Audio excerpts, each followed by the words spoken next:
Hi friends, welcome to our channel. இன்றைக்கி நம்ம வேஸ்ட்டை நமக்கு தூக்கி போடக்கூடிய இந்த மாதிரி ஒரு பாட்டில் வச்சு தான் ஒரு அழகான கிராஃப்ட் ஒன்று பண்ண போகிறோம். இதுக்கு வந்து நான் ஸ்லைஸ் பாட்டில் வந்து எடுத்திருக்கேன். நீங்கள் வந்து உங்ககிட்ட என்ன பாட்டில் இருக்கோ அந்த பாட்டில் வந்து எடுத்துக்கலாம். ஃபஸ்ட்டு வந்து இது மேலே இருக்கக்கூடிய இந்த ஸ்டிக்கரை வந்து இந்த மாதிரி தனியாக நம்ம கட் பண்ணி எடுத்துக்கலாம். இப்போ வந்து அந்த கவர் எல்லாத்தையுமே எடுத்தாச்சு. இனி இதுக்கப்புறம் இதில் டெக்கரேட் பண்ணுறதுக்காக இந்த மாதிரி ஒரு கலர் டேப் ஒன்று எடுத்திருக்கேன். உங்கள்கிட்ட என்ன கலர் டேப் இருக்கோ அதை வந்து யூஸ் பண்ணிக்கலாம்.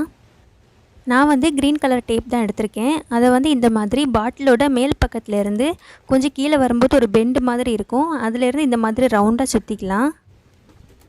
சுற்றினதுக்கப்புறம் இதை வந்து தனியாக நம்ம கட் பண்ணி எடுத்துக்கலாம். அதுக்கப்புறம் ஒரு 1/2 இன்ச் அளவுக்கு இருக்க மாதிரி ஒரு கேப் விட்டுட்டு திரும்பவும் இந்த மாதிரி செகண்ட் சர்க்கிள் வந்து நம்ம சுற்றிக்கலாம். இப்போ வந்து அடுத்த லைன் வந்து அதே மாதிரி ஒரு 1/2 இன்ச் கேப் விட்டுட்டு நம்ம சுற்றிக்கலாம். இதே மாதிரி கீழே வந்து ஒரு பெண்டு மாதிரி இருக்கும், அந்த பெண்டு வரைக்கும் வர்ற மாதிரி நம்ம வந்து சுற்றிக்கணும். இது வந்து நான் வந்து ஒரே கலரில் வந்து சுற்றியிருக்கேன். நீங்கள் வந்து டபுள் கலர் மாற்றி கூட சுற்றிக்கலாம், அதுவும் பார்க்கறதுக்கு அழகாக இருக்கும்.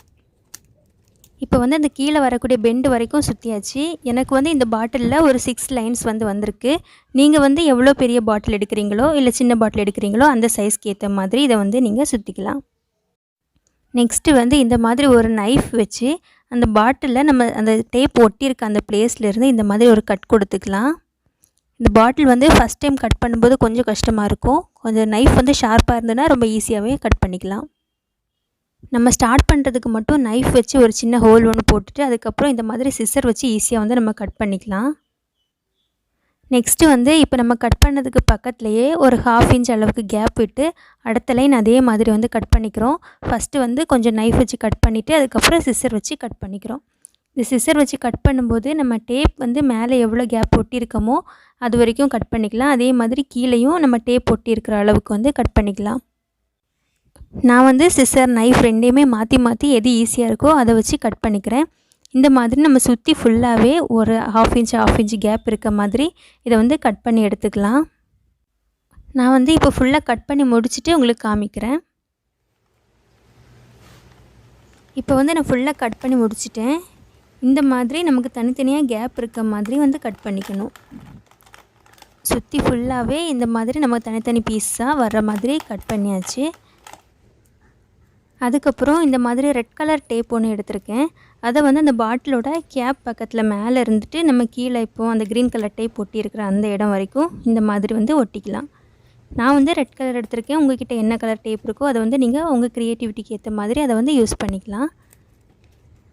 இந்த மாதிரி ஒரு லைன் ஒட்டினதுக்கப்புறம் செகண்ட் லைன் மேலே வந்து அதோட ஜாயின் பண்ணுற மாதிரியும் கீழே வரும்போது கொஞ்சம் கேப் இருக்க மாதிரியும் இந்த மாதிரி ஒட்டிக்கணும். இந்த மாதிரி இந்த பாட்டிலை சுற்றிலும் ஃபுல்லாக நம்ம ஒட்டிக்க போகிறோம்.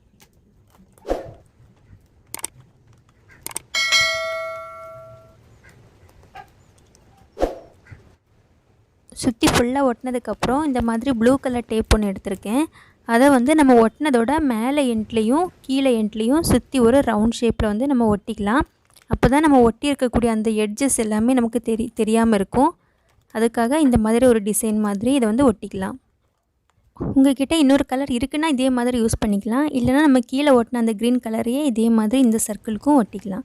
அதுக்கப்புறம் இந்த பாட்டிலோட கேப்பில் கொஞ்சம் டெக்கரேட் பண்ணுறதுக்காக ஒயிட் கலர் டேப் எடுத்திருக்கேன். அதை வந்து இந்த மாதிரி சுற்றி ஒட்டிக்கிறேன்.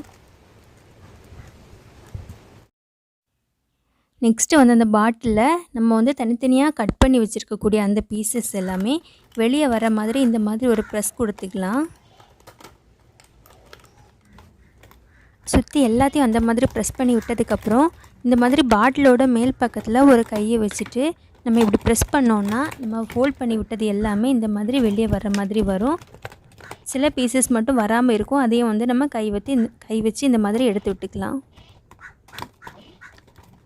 இந்த மாதிரி எல்லா பீஸ்லேயுமே ஒரு ப்ரெஸ் பண்ணி வெளியே அப்படியே இருக்க மாதிரி நம்ம ப்ரெஸ் பண்ணி விட்டுக்கலாம். சில பீசஸ் எல்லாமே உள்ளே போயிருக்கும், அதையும் நம்ம எடுத்து இந்த மாதிரி ப்ரெஸ் பண்ணி வச்சுக்கலாம். அதுக்கப்புறம் இந்த பாட்டிலோட கேப்பில் வந்து இந்த மாதிரி சென்டரில் ஒரு ஹோல் ஒன்று போட்டிருக்கேன். இது வந்து நான் எதை வச்சு போட்டேன்னா ஒரு சின்ன கம்பியில் கொஞ்சமாக சூடு பண்ணி அதை வச்சு இப்படி வச்சிட்டோன்னா ஈஸியாக வந்து இந்த ஹோல் வந்து விழுந்துடும். அதுக்கப்புறம் இந்த மாதிரி சணல் கயிறு ஒன்று எடுத்திருக்கேன். இதுக்கு பதிலாக நீங்கள் உலன் நூல் கூட எடுத்துக்கலாம். நான் வந்து சணல் கயிறு வந்து எடுத்திருக்கேன். இந்த கயிறை வந்து இந்த மாதிரி ரெண்டாக மடிச்சுட்டு இந்த கேப்போட உள் பக்கத்துலேருந்து வெளியே வர மாதிரி இந்த மாதிரி விட்டுக்கலாம். இது வரலன்னா இந்த மாதிரி சிஸ்ஸர் இல்லை ஊசி எதையாவது வச்சு இந்த மாதிரி குத்திட்டோன்னா ஈஸியாக வந்து வெளியே வந்துடும். அதுக்கப்புறம் இந்த மாதிரி வெளியே இழுத்துட்டு இதோட பாட்டிலோட உள் பக்கத்தில் ஒரு முடிச்சு வந்து போட்டு விட்டுக்கலாம். அந்த நூல் வந்து வெளியே வந்துடாமல் இருக்கிறதுக்காக நான் வந்து 2 முடிச்சு போட்டுக்கிறேன். அப்போ தான் கொஞ்சம் திக்காக இருக்கும், அந்த கேப் வழியாக நமக்கு வெளியே வராது. போட்டுட்டு மீதி இருக்கக்கூடிய நூலை வந்து நம்ம கட் பண்ணி எடுத்துக்கலாம். இப்போ பாருங்கள், ஒரு அழகான ஹேங்கர் மாதிரி ரெடி ஆயிடுச்சு. இதை வந்து நம்ம பாட்டிலில் வந்து இப்போ மூடிக்கலாம். இப்போ வந்து ஒரு பழைய காலத்து லேண்டன் மாதிரி வந்து நமக்கு அழகாக ரெடி ஆயிடுச்சு. இதுக்குள்ளே வந்து நம்ம சின்னதாக ஏதாவது ஒரு பல்ப் ஏதாவது வச்சிட்டோன்னா பார்க்கறதுக்கு ரொம்பவே அழகாக இருக்கும். நைட்லாம் இதில் லைட் வச்சிட்டோன்னா ரொம்ப கலர்ஃபுல்லாக அழகாக இருக்கும் பார்க்கறதுக்கு. இதை வந்து நம்ம பேர்ட் ஃபீடராக கூட யூஸ் பண்ணிக்கலாம். நம்ம வீட்டில் வந்து இந்த மாதிரி எங்கேயாவது தொங்க விட்டோன்னா காற்றடிக்கும்போது இந்த மாதிரி அழகாக சுற்றிட்டே இருக்கும். பார்க்கறதுக்கு கலர்ஃபுல்லாக ரொம்ப அழகாக இருக்கும். நான் வந்து இதே மாதிரி இன்னொன்றும் செஞ்சு எடுத்து வச்சுருக்கேன். இது வந்து அதை விட கொஞ்சம் சைஸ் சின்ன பாட்டில். அதில் வந்து இந்த மாதிரி செஞ்சுருக்கேன். அதுவுமே பார்க்கறதுக்கு ரொம்ப அழகாக இருக்குது. இதை வந்து வெளியே இந்த மாதிரி கார்டனில் வந்து தொங்க விட்டுருக்கேன். பார்க்கறதுக்கு ரொம்பவே அழகாக இருக்குது. இதுக்குள்ளே நீங்கள் பேர்ட்ஸுக்கு வந்து ஏதாவது ஃபுட் வைக்கணுன்னா அதை கூட வச்சு தொங்க விட்டுக்கலாம். இல்லை தண்ணி ஏதாவது ஊற்றி அதை கூட தொங்க விட்டுக்கலாம். அதுங்களுக்குமே ரொம்பவே யூஸ்ஃபுல்லாக இருக்கும். காற்றடிக்கும் போது அப்படியே ரொம்பவே அழகாக ஆடிக்கிட்டே இருக்குது. பார்க்கறதுக்கே ரொம்ப கலர்ஃபுல்லாக அழகாக இருக்குது. ஓகே ஃப்ரெண்ட்ஸ், இந்த வீடியோ உங்களுக்கு பிடிச்சிருந்தா மறக்காமல் நம்ம சேனலுக்கு சப்ஸ்கிரைப் பண்ணுங்கள், லைக் பண்ணுங்கள், உங்கள் கமெண்ட்ஸை வந்து எங்கள் கூட ஷேர் பண்ணிக்கோங்க. இந்த வீடியோ வேறு யாருக்காவது யூஸ்ஃபுல்லாக இருக்கும் அப்படின்னு நினச்சிங்கன்னா உங்கள் ஃப்ரெண்ட்ஸ்க்கும் ஷேர் பண்ணுங்கள். மறுபடியும் இன்னொரு வீடியோவில் சந்திக்கலாம். அது வரைக்கும் பை பாய்.